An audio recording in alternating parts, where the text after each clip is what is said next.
Ayan, okay. So, isa pong maganda. Good morning, everyone. And, yun. At sa oras na ito ay tayo ay mag-aaral muli ng salita ng Diyos. At naway kasihan ng Diyos ang kanyang salita upang lubos po nating maunawaan ang kanyang mensahe sa umagang ito. Okay? So, kamusta naman po ba kayo?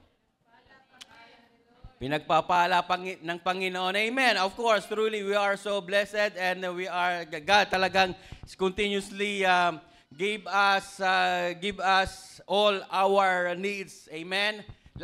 Sa lahat ng aspeto ng ating buhay. Kaya doon pinapatunayan ng Panginoon na talagang mahal niya tayo at hindi niya tayo kailanman iiwan o pababayaan man. God will never forsake us sa lahat ng bagay ng ating buhay dito sa mundo habang po tayo ay nabubuhay. Amen? And matanong ko lang po, sino po ba kaninang umaga ay nagtanong sa Panginoon, Lord, ano po bang mensahe mo sa akin sa umagang ito? Yun po ang tanong. Lord, what is your message to me this morning? Kasi a-attend po ako. O baka naman naitanong natin, sino kaya magtuturo? Si ano? Ay! Mga ganun, no? But I believe that everyone is very excited to hear the message of God. Amen po ba? Totoo ba yung sinabi ko? Yes, totoo po yan. Na talagang, especially every Sunday, we are so excited dahil hindi lang tayo, kundi lahat ng ating mga kapatid, sama-sama tayong makikinig at sasamba sa ating Panginoon. Amen. So, ang ating tema po ay umiikot pa rin dito sa Breakthrough Hope That Endures. Pero ang topic po na aking i-share sa inyo is all hope under undesirable circumstances. At ang ating mga reference na Bible verses, makikita po sa Numbers 13, verse 1, verses 26 to 33, and Numbers 14, 5 to 9. Pero bago po natin umpisahan ang ating topic sa umagang ito, gusto ko lamang pong magbigay ng isang kwento. No? Gusto kong umpisahan ang ating topic o ang aking pagtuturo sa isang maikling, hindi ko alam kung maikli o ano, basta makinig po tayo no, sa isang kwento. Ito ay parang sabihin nating hyperbole or hindi naman wala sa masyado katotohanan pero may message. And as the last part of story is may konting reality, no? Sinamahan ko ng konting reality. Okay, ang kwento po ganito. Meron pong 4 na magkakaibigang punong kahoy. Pagsasalitain po natin yung mga punong ito. Sila ay nag-usap tungkol sa kanilang mga pangarap sa buhay. Na pag dumating ang panahon na sila ay puputulin, ito ang gusto nilang mangyari. Ang unang puno, ang sabi niya, alam nyo mga kaibigan, pag tayo ay pinutol na sa ating kinakatayuan, ang gusto kong mangyari ay isang magandang kama o maging bahagi ng isang magandang higaan. At hindi lang yon, ang gusto kong hihiga dito ay isang kilala, makapangyarihang tao. Sabi ng isa, talaga ba yan ang pangarap mo? Hindi namin hinahadlangan yan kung talaga yan ang gusto mo. Sana naman magkaroon ng katuparan. At ang pangalawang puno naman ay nag-share ng kanyang pangarap sa buhay at ito ang kanyang sabi. Ako naman, kapag dumating sa time na ako ay putulin na sa ating kinakatayuan, ang gusto ko lang mangyari ay isang malaking barko o maging bahagi ng isang malaking barko. At katulad mo rin, unang puno, ang gusto kong sumakay sa akin ay isang makapangyarihang tao. Okay, sabi ng iba, sana ay matupad ang iyong pangarap. Yung pangatlong puno, sabi niya, ako simple lang naman ang aking pangarap. Gusto ko lang na dalhin ako ng isang tao na hanggang sa kanyang tagumpay ay dala niya ako. Pero siyempre, gusto ko yung taong yun kilala din at makapangyarihan para naman pag dinala niya ako sa kanyang tagumpay, andun ako. At ang panghuling punong kahoy, ang sabi niya, ako pagka pinutol na sa ating kinatatayuan, ang gusto kong maging ay isang magandang musical instrument. Isang magandang gitara. Ayan, okay. So, makinig po tayo ha. Second part. Dumating na yung pagkakataong sila ay pinutol na sa kanilang mga kinatatayuan. At ang unang puno yung pinutol, sabi niya, mga kaibigan, paalam, at ito ay matutupad na ang aking pangarap. Ano bang pangarap ng unang puno? Ang maging isang magandang higaan, o bahagi ng isang magandang higaan, na ang higa doon ay kilala at makapangyarihang tao. At yun na nga, pinutol siya. At siya ay ginawa. Wait lang ha. Kasi i-internalize ko kasi yung message. Kasi a week, ini-internalize ko to Kaya sabi ko, hanggat maaari, wag akong madala ng aking emotion. Okay. Siya ay pinutol na. At siya ay ginawang isang pakainan ng hayop. But basically, you know the story. Pero, yung pakainan, yung kahoy na yun na ginawang pakainan ng hayop, dinala sa isang kulungan at nilagyan ng dayami.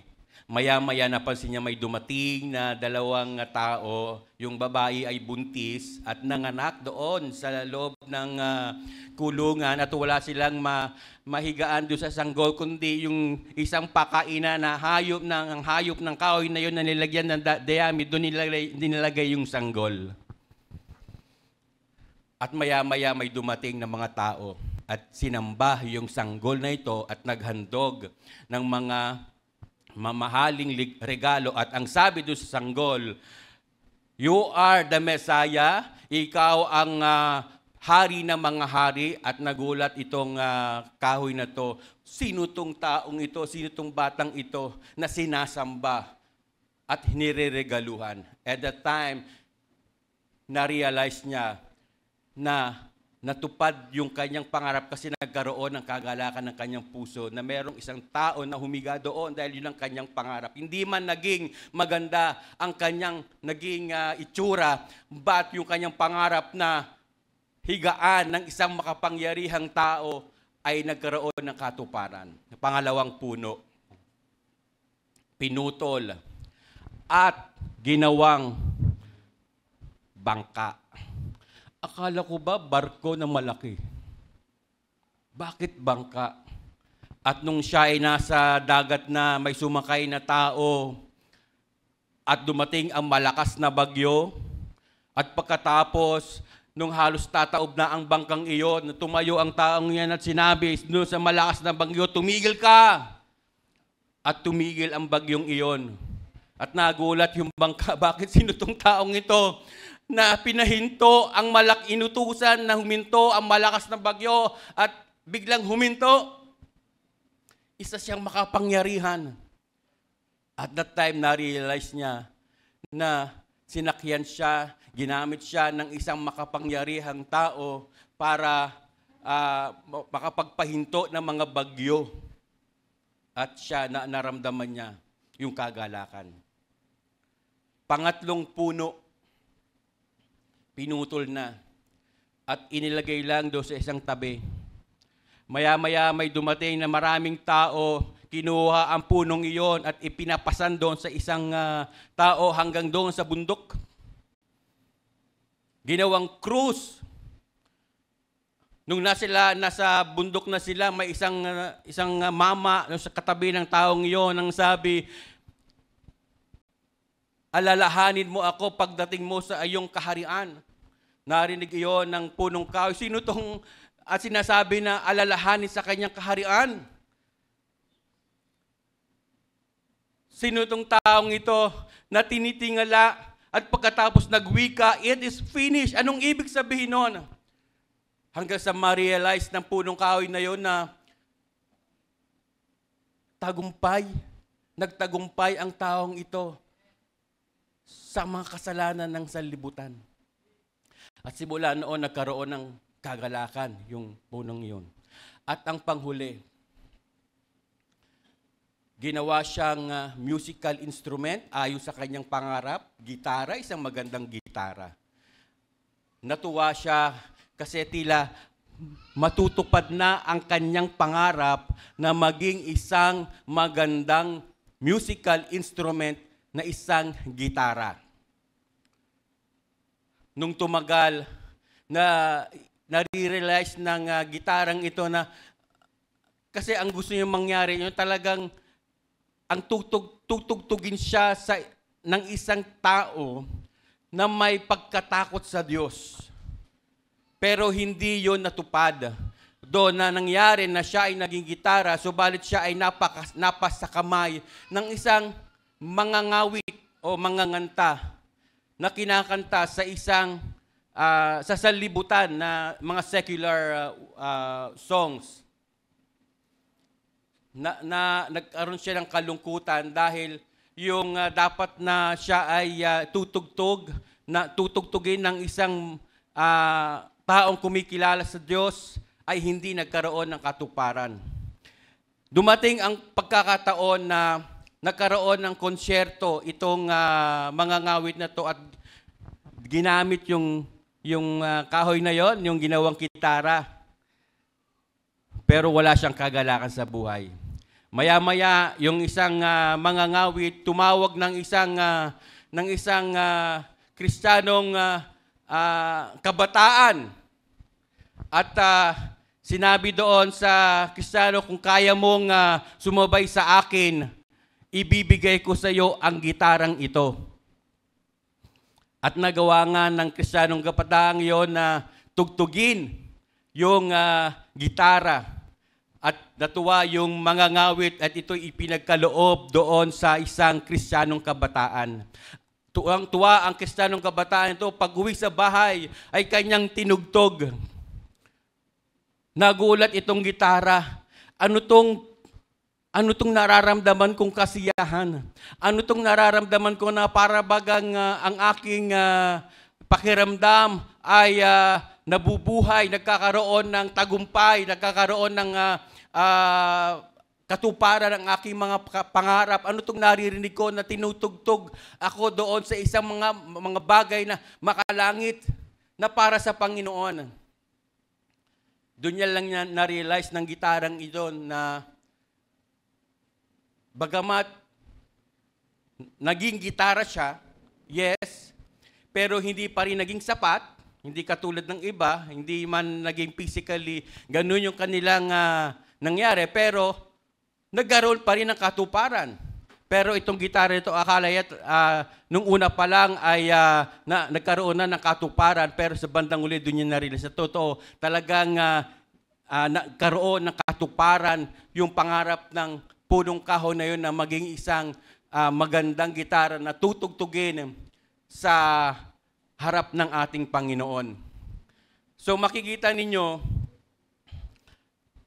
yung mga pangarap nila, may mga instance na akala nila ay tapos na. Wala nang pangarap na matutupad. Pero habang tumatakbo ang panahon, doon nila nare-realize na wala palang, kumaga, hindi pa tapos ang buhay para hindi magkaroon ng katuparan. At kung ang pangarap na yon ay inilagay nila sa ating Panginoon, doon lang magsisimula na matupad yung kanilang pangarap. kumbaga, hindi sila hopeless na hindi magkaroon ng katuparan yung mga pangarap na yon. So, same thing, itong pag-aaralan natin, meron isang Bible character o personalidad sa Biblia na pinangakuan ng Panginoon na doon sa tinatawag na Promised Land. Okay? From Egypt, led by Moses. Moses, katuwang niya si Aaron, pinangakuan ng Diyos yung Promised Land na mapapakasa kanila sa darating na panahon. Pero may mga instruction si Lord na dapat gampanan o dapat sundin. Kung hindi, hindi nila mararating yung pinangako ng Diyos sa kanilang buhay. Okay? Doon sa verse po natin, sa Numbers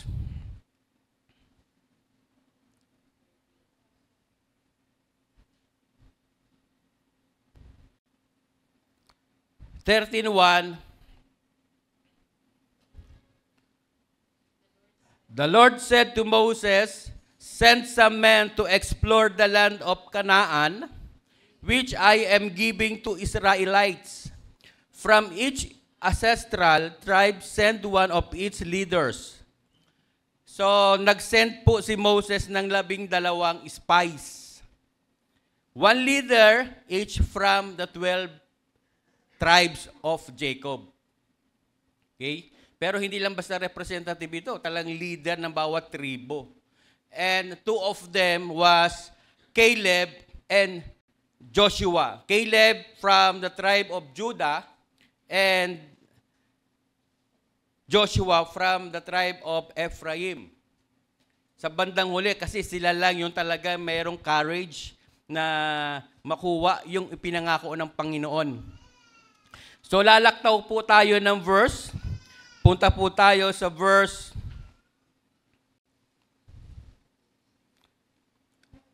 26 to 33. Basahin po natin. Kung makikita ninyo, medyo maliit. Babasahin ko po.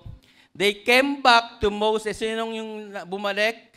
Yung 12, bumalik kay Moses and Aaron and the whole Israelites community at Kadesh in the desert of Paran. There they reported to them and to the whole assembly and showed them the fruit of the land. Actually, nung in-explore nila, kumuha sila ng kumbaga sa panahon natin ngayon, resibo. Patunay na sila ay nag-explore doon. So pumitas sila ng bunga. No? Na-explore nila according to the instruction of Moses. And then, when they came back, dala nila yung katibayan, yung prutas na yon. Pero habang nag-explore sila, talagang nakita nila na ang ganda ng lupain. Na sabi doon, they gave Moses this account, "We went into the land to which you sent us," sabi ng spies, "and it does flow with milk and honey." No? Ito yung bunga, sabi niya, here is its fruits. But the people who live there are powerful. Actually, ang nagsasalita dito, yung ilang mga espiya. Hindi pa si Caleb at saka si Joshua, no? And the cities are fortified, pinagtibay, and very large. Malawak. We even saw descendants of Anak there. The Amalekites live in the Negev. The Hittites, Jebusites, and Amorites live in the hill country.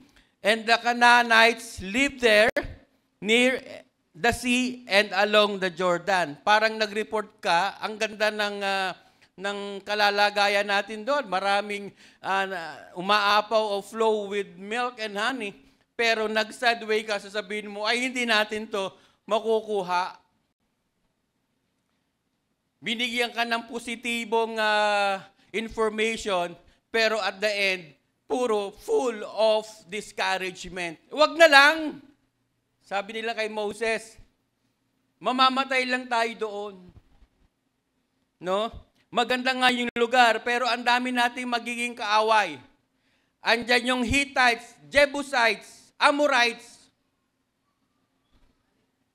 lahat ng ites sa buhay natin. Then, Caleb silenced the people before Moses and said, we should go up and take possession of the land. For we can certainly do it. Anong sabi ni Caleb? Kukunin natin yung lupain na yon, pinangako ng Diyos sa atin.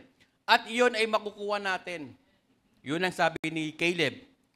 Meron pang sabi doon, but the man who had gone up with him said, we cannot attack those people. They are stronger than we are, and they spread among the Israelites a bad report. Kumbaga, aside doon sa mga nakikita nilang kalalaking tao, maraming kalaban, chinispis pa yung mga Israelita na kapag daw pupunta sila doon, siguradong hindi sila magtatagumpay. We seemed like a grasshopper in our own eyes, and we looked the same to them. Para lang tayo ng mga, tawag doon, yung grasshopper, tipaklong, no? Tatapak-tapakan lang tayo noon.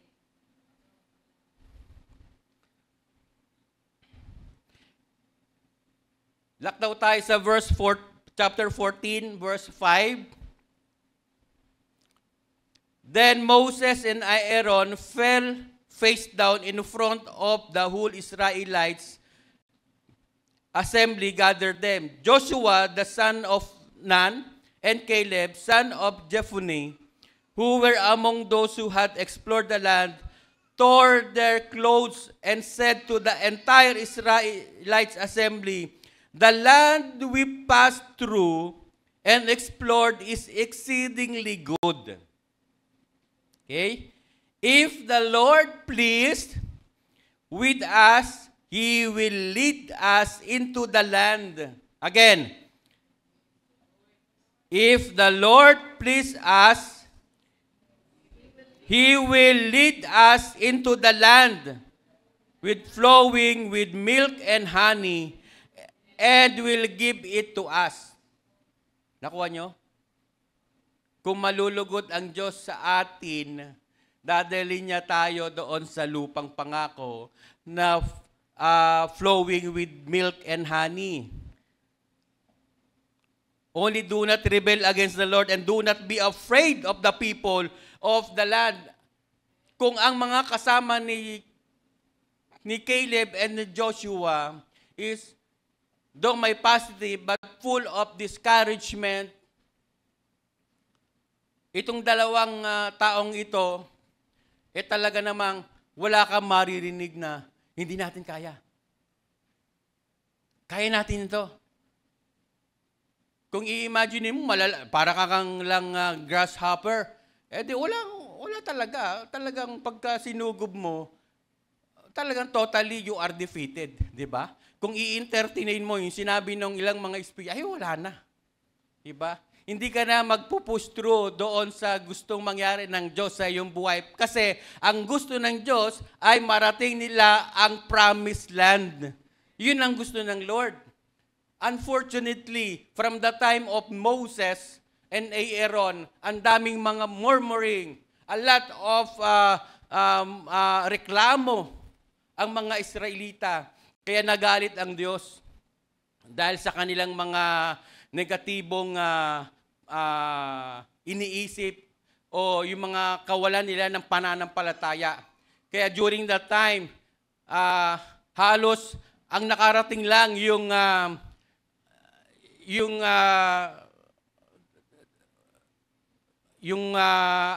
mga family or friends or Caleb, even Moses and Aaron, and the whole Israelites, hindi sila nagtagumpay na maranasan ang pangako ng Diyos. Kumbaga, generation na nila Caleb and nila Joshua, nakarating ang Israelita doon sa pangako ng Panginoon. Paano nangyari? Tumigil ba sila? Paano nangyari na narating nila ang lupang pangako? Pero bago po yon, tingnan po natin, ano ba yung, bakit gusto ng Diyos na marating ng mga Israelita yung lupang pangako? Sa susunod na slide, makikita natin what God has promised. Basically, the land that flowing with milk and honey. Yung lupa na yon. Ano bang meron doon? Flowing with milk and honey. But spiritually, when we say promised land, it is God's provision and blessings. Physical and spiritual destination of abundance and rest. Hindi lang basta, okay yan lupa, magtanim kayo dyan, magtayo kayo ng mga bahay at lupa. No, dyan na kayo titira, inyo na yan. Bakuran ninyo, ang gusto nyong bakuran at doon sa bakod ninyo, magtayo kayo ng maraming halaman at doon nyo kukunin ang inyong mga kakainin. Doon kayo maghalaga ng hayop.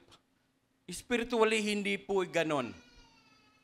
Though physically, in times of, ng mga Israelita, ganun yung gagawin nila. But spiritually, the promised land, yung susunod na slides, God's provision and blessings po ito sa atin. Physical and spiritual destination of abundance and rest. Diba? When you say God's provision and blessings, ano bang kailangan mo sa buhay mo? God will provide. Hindi tayo mangangailangan sa Panginoon. Ano bang blessings in all aspects of your life? Diba? Physical and spiritual destination of abundance. Ikaw ba'y may sakit at karamdaman? The Lord will heal you. Ikaw ba ay nagkukulang doon sa iyong finances? Yung yaman ng Diyos ay ibibigay sa iyo. Nagkakaroon ka ba ng spiritual dryness? God will fulfill you spiritual. Pero take the land. Katulad ng sinabi ni Joshua, we will go up and take possession of the land. Naisip niyo na ba sa atin ito na gusto ko andun sa lupang ipinangako ng Panginoon and I will possess it every day in my life. Hindi ka ako aalis sa lupang pangako. Bakit? Naandun ang provision ng Lord and blessings. Naandun ang spiritual destination ko, the abundance and rest in spiritual fulfillment. Bakit ako aalis doon sa promised land? Dapat every day in my life, lagi ako nandoon. Ano sabi doon sa flowing with milk and honey? Signifies abundance and prosperity, sweetness of life, divine promises, and spiritual nourishment, almost the same. Meaning, wala ka nang hahanapin pa. Remember, yung sinabi ni King David doon sa Psalms 23.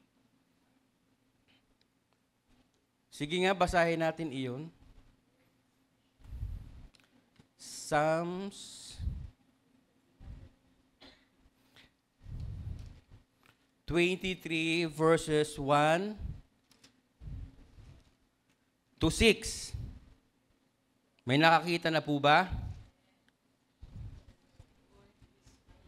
Kaya nga. Ayan. The Lord is my shepherd, I shall not want. He make me lie down in green pastures. He leads me beside still waters. He restores my soul. He leads me in the paths of righteousness for His name's sake. Even though I walk through the valley of the shadow of death, I fear no evil, for thou art with me. Thy rod and thy staff, they comfort me. So yon, hanggang 4. See, nakita natin na noon pa lang pala na-experience na ni David yung promised land, nasa promised land na sila ng Panginoon. And yung mga Israelita na-experience na pala yun. No? Yung spiritual promised land, yung flowing with milk and honey. Ang ganda ng talatang ito. Pag naadun ka sa lupang pangako ng ating Panginoon, ito yung masasabi mo sa iyong sarili. No? Na-experience nyo na ba yun? Kaya lang kasi, brother, ang dami dito mga pagsubok ko sa buhay. Lagi akong nagkukulan ng ganito. Minsan, hindi umaabot yung aming palabigasan. Andyan na si Judith. Ubus na. Balik po tayo sa promised land. No? Yung presence ng Panginoon. Di ba? Bakit kaya nangyayari sa atin yon? Sa mga Kristiyano na nauubusan ng mga nagkukulang sa mga finances. Natanong niyo na ba sa sarili niyo yon? Lord, kung kailan ako naging Kristiyano, bakit ako nagkukulang? Actually, natanong ko na yan sa sarili ko eh. Nung time na talagang dumanas kami ng negative, no? Yung financial namin talagang bumagsak. Ay andyan si Kuya na nung nasa abroad sila, na-experience namin dito sa Pilipinas yung kakulangan dahil nga nagkaroon ng problema doon sa pagpapadala ng tatay namin. So, hindi kami kakain kung hindi kami magsasala ng gamit. Halos maubos na yung gamit sa bahay. Tinanong ko si Lord, Lord, bakit kung kailan naman na kami Kristiyano, bakit ganito? Ito ba talaga ang buhay Kristiyano? Alam mo, ginawa sa akin ng Panginoon, wala naman siyang sinabi. Pero, inubos niya yung luha ko. Yung oras na iyon. Pinaiyak lang niya ako ng pinaiyak. At pagkatapos kong umiyak, He comforted me. And He promised to me, I will never leave you nor forsake you. Just be still. Ngayon, nandito na yung pangako ng Panginoon sa atin, yung promised land eh. Wala nang chance para ang sagot lang, bakit nararanasan natin yon? Just because God wants us to, yung tiwala natin sa Panginoon ay manatili sa Kanya.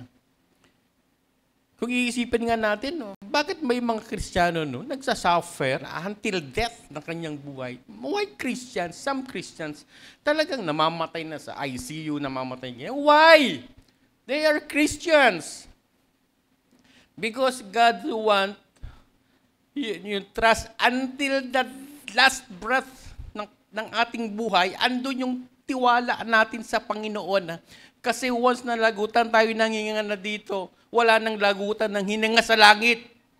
Sasalubungin na tayo ng Lord with lovely embrace. Yakap.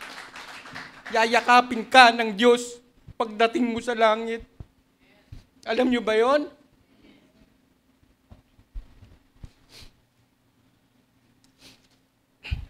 So, yon yung ibig sabihin ng promised land na pangako ng Panginoon. And then, nung mamatay nga si si Moses and Aaron, sa Joshua chapter 1, verse 1 to 9, next slide, sabi doon, after the death of Moses, the servant of the Lord, The Lord said to Joshua, son of Nun, Moses' aide, Moses, my servant, is dead. Now then, you and all these people get ready to cross the Jordan River in the land I am about to give them to the Israelites. Meaning, yung leadership ibinigay kay Joshua para magpatuloy, makuha ng mga Israelita yung ipinangako ng Diyos sa kanila. I will give you every place where you set your foot, as I promised to Moses. Your territory will extend from the desert of Lebanon and from the great river, the Euphrates.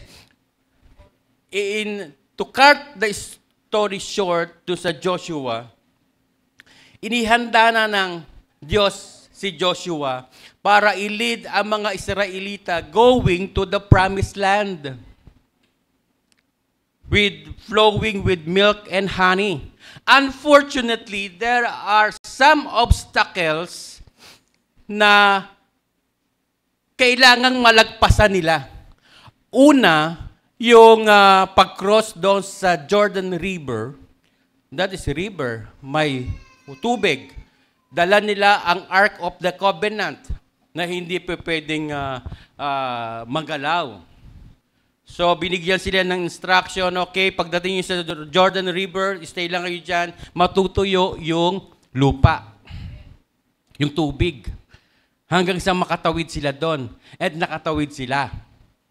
Dahil iningatan sila ng Panginoon at ginabayan sila ng Panginoon. As kanina, sabi ni Joshua, kung malulugot ang Diyos, i-guide nila tayo.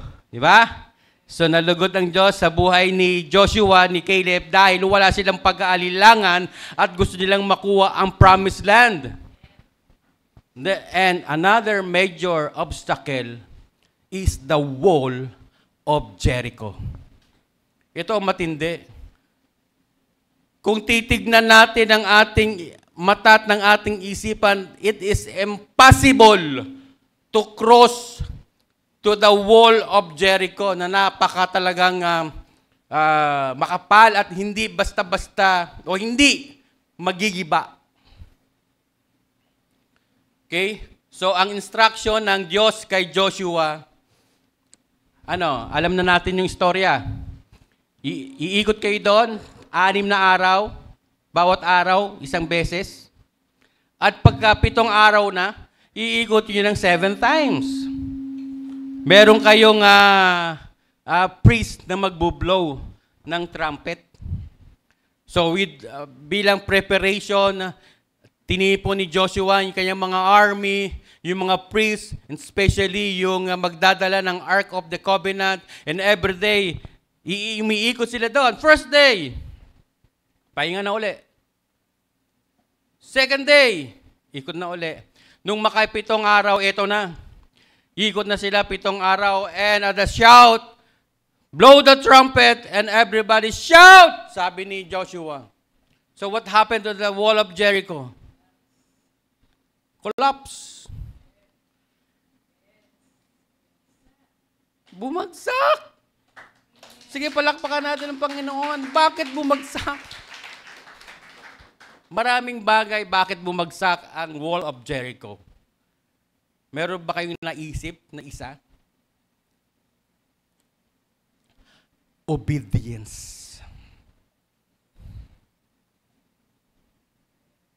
Pagsunod. Kung hindi sila sumunod, o napilitan lang sila, hindi babagsak yun. Courage. And of course, sinamahan sila ng Panginoon. The presence of the Lord, talagang yun ang nagpa-collapse. Yung kanilang sama-sama na. Obedience, courage, yung instruction na sinunod ng Panginoon, pag-ikot, pag-shout, pag-blow the trumpet. Kaya yung napaka-imposibleng bumagsak na wall of Jericho ay bumagsak. Ang tanong, mga kapatid, meron ka bang wall of Jericho sa buhay mo? ang hirap pong pabagsakin. Lalo na kung ang wall of Jericho sa buhay mo ay isang matinding kasalanan. Hindi mo kaya yan pabagsakin sa buhay mo. All you have to do is obey God's instructions. At kung mananatili dyan yung wall of Jericho sa buhay mo, definitely wag mong isipin o wag mong i-expect na makakarating ka doon sa promised land. Because one of the major obstacles, kailangan makalagpas sila doon sa wall of Jericho. At yun nga, naging matagumpay sila. Dahil hinarap nila ang mga challenges sa kanilang mga buhay. Nung nakalagpas sila doon, hindi pa tapos ang laban. Why? Marami pa silang hinarap na kalaban o mga enemies. Bago makapunta ang mga Israelita sa Promised Land, may mga obstacles nga, iyon, nakita natin. At may mga kalaban sila na dapat nilang magapi. Tulad ng Amalekites. No? Nabanggit kanina, Amalekites, ano pa yung mga nabanggit na ano? Hittites, Jebusites, Amorites, Canaanites. Lahat ng ites sa buhay natin. Amalekites, ito daw ang biblical enemy of ancient Israel. Yun nga, nakita natin. Known for being the first to attack the Israel. Pero spiritually, ito yung sumisimbolo sa kalaban natin physically, yung flesh. Pag sinabing flesh, andyan yung senses. Diba?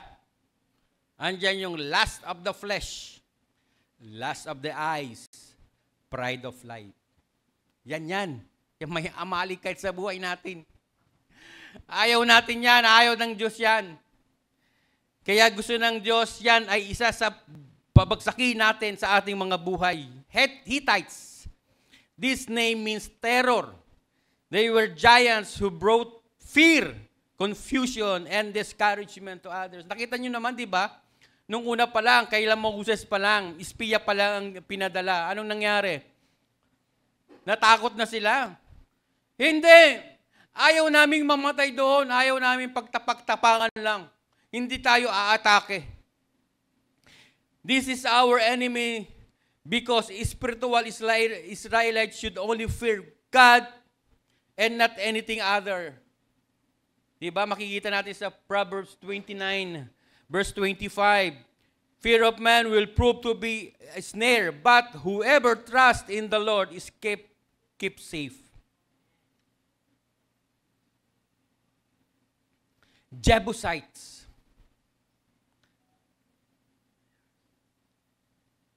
People who exploited and polluted others through immoral activities. Yung mga makasalibutan na hinihikayat ka na, gawin mo to, gawin mo yan. Huwag mo na lang gawin yung iba, gawin mo na lang ito. This is our enemy because our body is the temple of the Holy Spirit. Matthew 5:27 and 28. You shall not commit adultery, but I tell you that anyone who looks at a woman lustfully has already committed adultery. Ito yung parang tinutukso ka. Diba? In-exploit yung iyong mind to immoral activity ng mundong ito. We must, talagang kailangan natin pabagsakin sa ating buhay. Amorites, the people who were arrogant and boastful in their speech, na akala mo kung sino kung magsalita. Puro head knowledge. Laging nagcha-challenge. Mataas ang self-esteem. Yung tiwala sa kanyang sarili. This is our enemy because God is the only judge. So if we judge others, then we will also be arrogant before God. Sa Proverbs 8 verse 13. Fear the Lord is to hate evil. Diba? Pag may banal na takot sa Panginoon, hindi mo iisipin yung mga kasalanan. Canaanites. This name means merchants who humiliate. They were financially giants. The Canaanites were motivated by greed and lust. So makikita po natin, itong mga, di ba ang dami? Mga obstacle na sometimes gusto mong magbabad sa presensya ng Panginoon. Andiyan yung busy ka na. Dami ng, teka muna, next time. I-invite ka sa gawain ng Panginoon. Wait lang kasi meron akong ganito, ganyan. Yan yung mga obstacle sa buhay natin na hindi natin alam na the presence of the Lord is also a land, the promised land ng Panginoon that full, flowing with milk and honey pala doon. Diba? Sayang kung madalas yung pagbababad natin sa presensya ng Panginoon, siguro, yung milk and honey, marami na tayong naiipon sa buhay natin. And of course, nagiging matibay tayo. Biruin mo yung mga Israelita, mas matibay pa pala, no? Walang sinabi ang wall of Jericho. Just imagine, no? Sa history. Imposible ho talaga iyon. Kaya nung bumagsak yan, sinugod na nila yung nasa loob ng wall na yon, and all of them are defeated. And at the end of the story, the Israelites, they enjoyed the promised land ng ating Panginoon. Mga kapatid, alam ko po na bawat isa talagang gusto doon sa promised land na flowing with milk and honey. And don't think na this is parang blessings lang, blessings. Kasi pag naadun ka na sa pinangako ng Diyos sa buhay mo, dapat laging mag-glorify ang Diyos sa buhay natin. Hindi lang yung lagi tayong tumatanggap. Ang gusto ng Diyos, na kapag naandun tayo sa promised land, na ibibigay natin lahat sa Panginoon, yung buhay natin. Para walang kaaway ang mananaig o mananalo sa buhay natin. Dumaan man tayo sa matinding pagsubok sa buhay, mawalan man tayo ng mga financial, magkaroon man tayo ng financial problems, or kahit anong problema, still magiging matatag tayo. So, for our conclusion,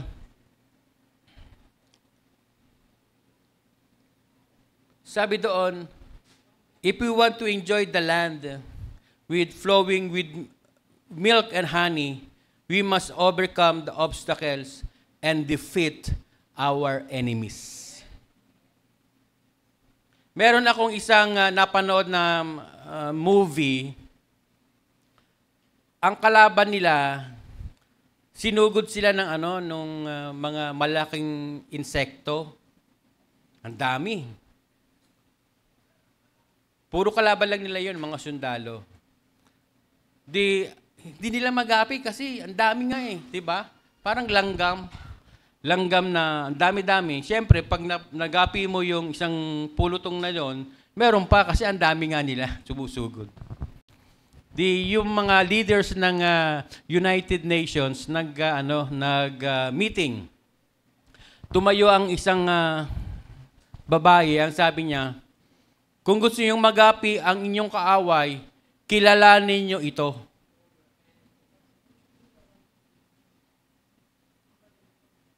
Kung gusto niyong matalo ang kalaban, dapat alam niyo kung sinong kalaban niyo at kilalanin niyo yung kanyang kahinaan.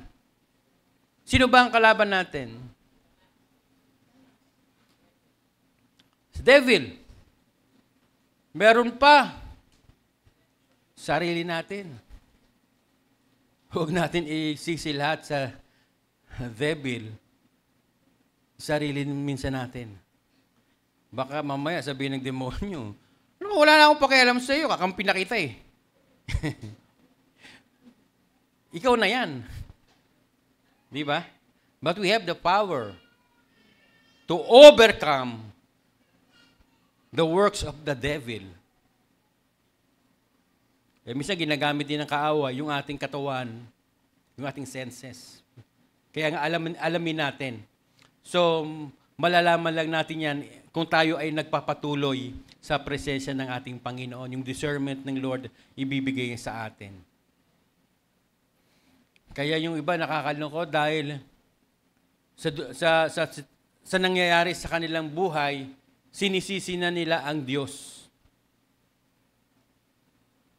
Ang hindi pala nila alam na may mga kaaway na gusto nilang pabagsakin.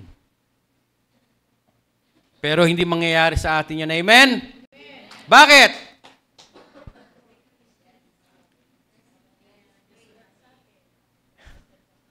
Amen. No? Tayo ay nasa Panginoon. The victory is ours. Sabi doon sa Joshua 1:8, keep this book of the law always on our lips.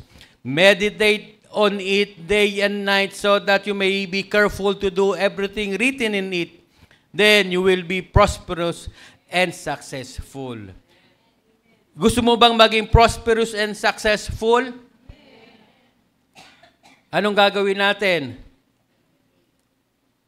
Do everything written on it. Yun ang sekreto. Gawin natin kung ano yung nakasulat doon. Saan? Sa book of the law, which is the Bible. Tuwing kailan? Day and night. Papaano? Meditation. Diba? Ang daming message, ang daming dapat gawin sa isang verse na yan. Kasi yung iba ang ginagawa, nagbasa lang. Para pagka naman tinanong, nagbasa ka ba ng Bible? Yes. Anong message?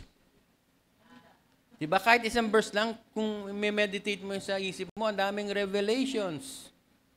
Kaya hindi tayo nauubusan ng tagumpay. Alam mo kung bakit? Kung umpisahan natin from Genesis to Revelations, ilang verse ito? At ilang promises meron ang Panginoon sa atin? Kung sa isang verse, i-meditate natin yan, daming revelations. Hindi talaga, yung edad natin kulang. Ibig sabihin, true life, sa buong buhay natin, parang hindi ka magkakaroon ng talunan na buhay. Laging victorious. Why? In every verse na ikikip mo in meditation, hindi naman sinungaling ang Diyos para hindi niya gawin yan. Diba? The book of the law, the Bible, meditation, day and night. Why day and night? Bakit araw o gabi? Actually, ano yan eh. Pag sinabing araw at gabi, isang araw, di ba? Isang araw yun. Sa isang araw, 24 hours. Kung araw-araw yan, sabi ng Panginoon, day and night, kung araw-araw nga, kasi pag araw-araw mo binabasa yung Joshua 1:8, araw-araw talaga ang meditation mo. Di ba? Parang yung may isang tindahan, naglagay ng karatula, bawal utang today, tomorrow okay. Balik ka bukas. Pagbalik niya bukas, nabasa niya uli. So, balik siya uli bukas. So, everyday siya bumabalik. Parang ganon, di ba? Meaning, everyday. Why? Because the enemy, ganon din, is 24 hours siya nagwo-work. And especially, itong end ng times na natin is more than 24 hours siya. Nakikita nyo naman sa balita, di ba? Pag may namatay, package. Ibig sabihin, ilan ang namamatay everyday? Di ba? Mas dumadami. Mas dumadami yung nagiging masama. Kasi ganun ang kaaway mag-work at end times. So, bilang mga Kristiyano, we need to work more than talagang triple time yung ating trabaho. Especially, we need also yung ating spiritual, aalagaan natin siya sa presensya ng ating Panginoon. Otherwise, kung hindi natin aalagaan ang ating spiritual na pamumuhay sa harapan ng Panginoon, baka yung kaaway ang manalo sa atin. But I believe, tayo ay, dahil victorious na nga tayo, wala nang kaaway ang mananaig sa atin, sa ating mga buhay. Amen po ba? Sige po, tayo pong lahat ay tumayo at umawit po tayo ng isang worship song bago tayo manalangin.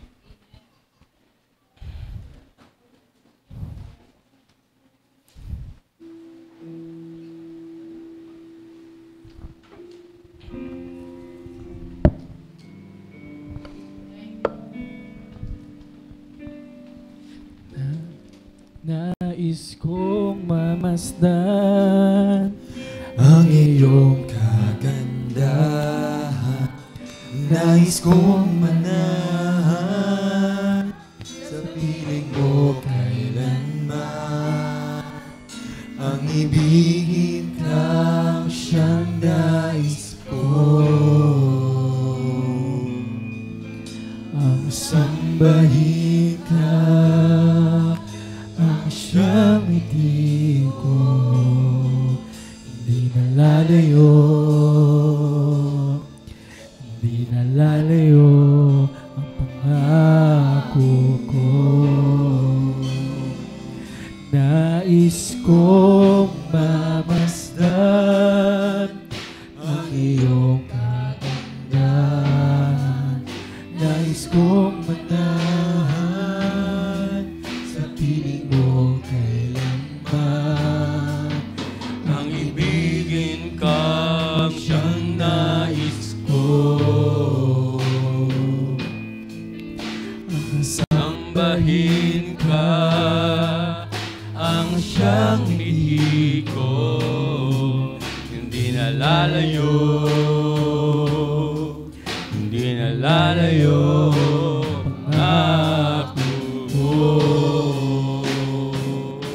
Sa piling mo napapawi ang pangamba. Sa piling mo lubos ang pag-asa. Sa piling mo galak ay umaapaw.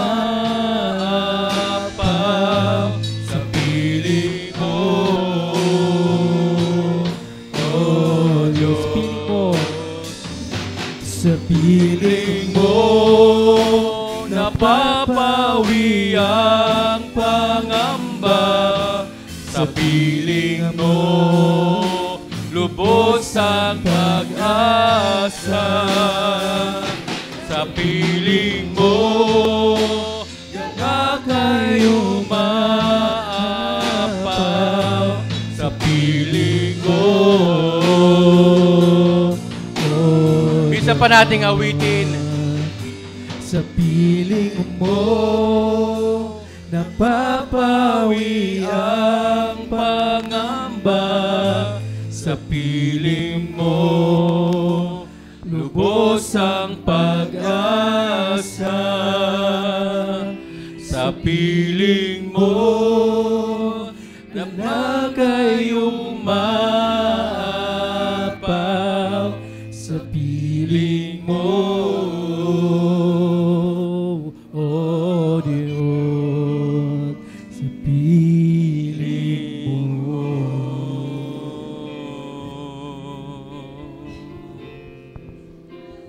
Hallelujah. Hallelujah, Jesus.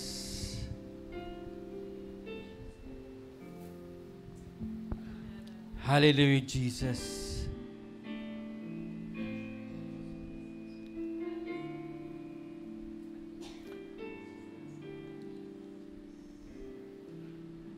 I'll give you at least 5 seconds or 10 seconds to pray individually. Kausapin po natin ang Panginoon.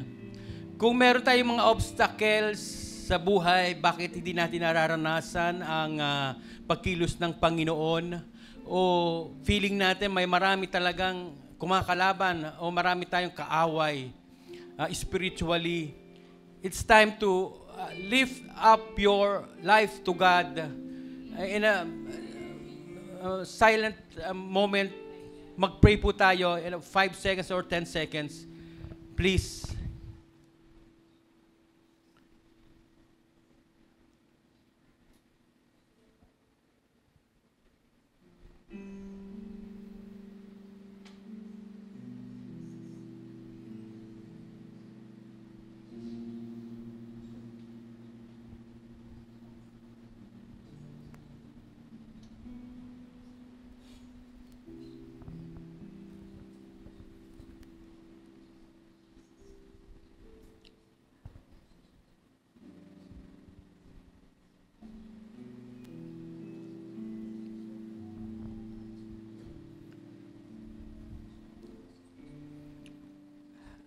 Yes, Lord. Salamat po, Panginoon. Hindi mo kami iniiwan, pababayaan man. You will never leave us nor forsake us, O God. Maraming salamat sa provision mo sa amin. Maraming salamat sa kalakasan na patuloy mong binibigay sa amin upang mapagtagumpay namin ang lahat ng bagay na hindi favorable sa buhay namin, Panginoon. Bagamat maraming pwedeng humadlang, Panginoon, para kami ang magpatuloy, subalit, Lord, hindi mo pinapabayaan na kami ay tuloy ang magapi, Panginoon, ng kaaway. And right now, O Jesus, in the name of Jesus, we bind, we destroy all the works of the devil in Jesus' name sa buhay ng bawat isa. Lahat ng kasalanan, Panginoon, lahat ng mga lust, in Jesus' name, we bind it. Lust of the flesh, lust of the eyes, even the pride of life. We destroy it. We cast it out sa buhay namin. In Jesus' name. Spirit of doubt, we bind it. In Jesus' name. In Jesus' name. We destroy every works and yokes of the devil. Come on, Christians. Bind it. Destroy it in your life. In the mighty name of Jesus, the Son of the living God. In Jesus' name.